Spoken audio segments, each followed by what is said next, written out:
his family inside a home in Mesquite, Texas, which is a suburb of Dallas. It's only about 12 miles or so to the east of where I'm standing right now in downtown. The feds executing a search warrant there yesterday. Among the items discovered by authorities, bulletproof vests, rifles, ammo, and a journal of sorts detailing combat tactics, which clearly tells investigators that this was a calculated, well-thought-out attack, as we've been reporting. Folks living in that Mesquite neighborhood say it's normally a very quiet community where neighbors know their fellow neighbor. People wave to each other when they're out in the yard getting the mail from the mailbox. Nobody described anything out of the ordinary with that lone suspect or his family. Basically, a lot of people there in shock. Frankly, the community of Dallas-Fort Worth and the rest of the country, for that matter, still in shock. Eric? So tragic, so unnecessary, and just so senseless. Casey, thank you. Arthel? And Casey and Eric Reed, for more now on this, where the investigation is going from here, let's bring in Ted Williams. He's a criminal defense attorney, former homicide detective, and Fox News contributor. And Ted, let's start here. I want to get the latest from you, and if you could start also by telling us in which direction will local authorities take their investigation from here. Who will they be talking to? What information will they be seeking? Ted?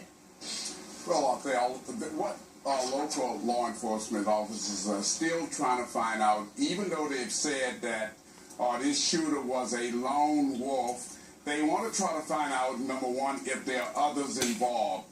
So, as you know, and as was just reported, the crime scene is still intact. As a matter of fact, it's somewhat frozen in time to the time of the incident. The cars are still there. The police vehicles are still there. They're looking for to try to determine if there are other people involved collaterally with this hideous act. You know, and to that point, Ted, I mean, as we just reported, Dallas Mayor Mike Rawlings is announcing that the gunman acted alone in the massacre, no other gunman. But is it possible that others might be implicated? You know, someone who might have seen something but didn't say something. Absolutely. There are always those kinds of individuals that could very well be involved. We knew that he believed in the National Black Panther Party, or the New Black Panther Party, that he believed in black nationalism. He apparently, it appears from all indication, was a walking time bomb waiting to go off. And the incidents in Baton Rouge in Minnesota, according to the authorities, are the things that may have tipped the scale and set him off. So they're looking all over the place out there. Do you think that Chief David Brown of the Dallas Police Department and local authorities there might be concerned about copycats? Absolutely. Not only are they concerned about copycats maybe in the Dallas area, but I think you'll find that law enforcement officers all over the country are on a heightened state of alert in light of what is taking place here in Dallas, because there are always, unfortunately, sick human beings out here who are willing to act as copycats in these kinds of situations. And, of course, local authorities there have done a fine job protecting those protesters. At this point, what's the sense in terms of how long it's going to take authorities to get to the bottom of this investigation? It's going to take months, probably, not weeks, not days, because there's so much that they have to try to find and try to determine within their investigation. And you just said something there. Law enforcement officers were out there to protect those who wanted to exercise their First Amendment rights. And unfortunately, they wound up dying. I was just, by the way, this morning at the killer's home in Mesquite, Texas. And you had law enforcement officers, knowing that their brethren had been shot and killed, they were out there protecting that home. That tells you how professional law enforcement officers are.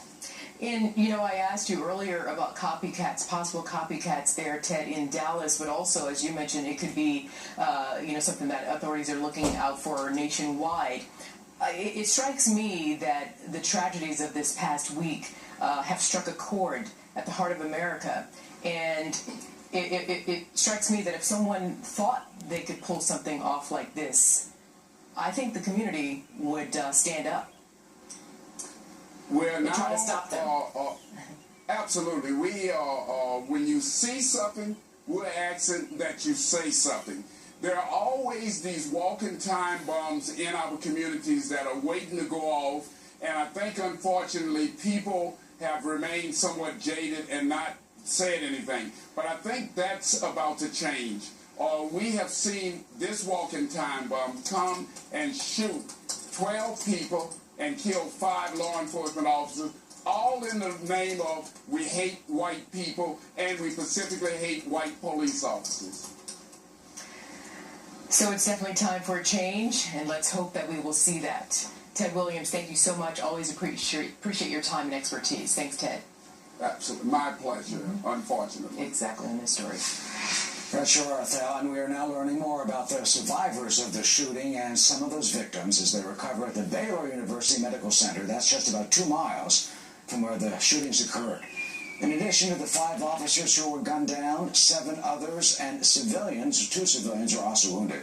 Earlier today, here on the Fox News Channel, the father of Officer Patrick Zamparia, who survived 3 tours in Iraq only to be gunned down in cold blood on the street in Dallas, poignantly remembered his son. My son said, look, when he told me he was going to be the police officer, I said, don't be that good, bad cop, be that good. You know right from wrong. I told you, what's wrong, what's right.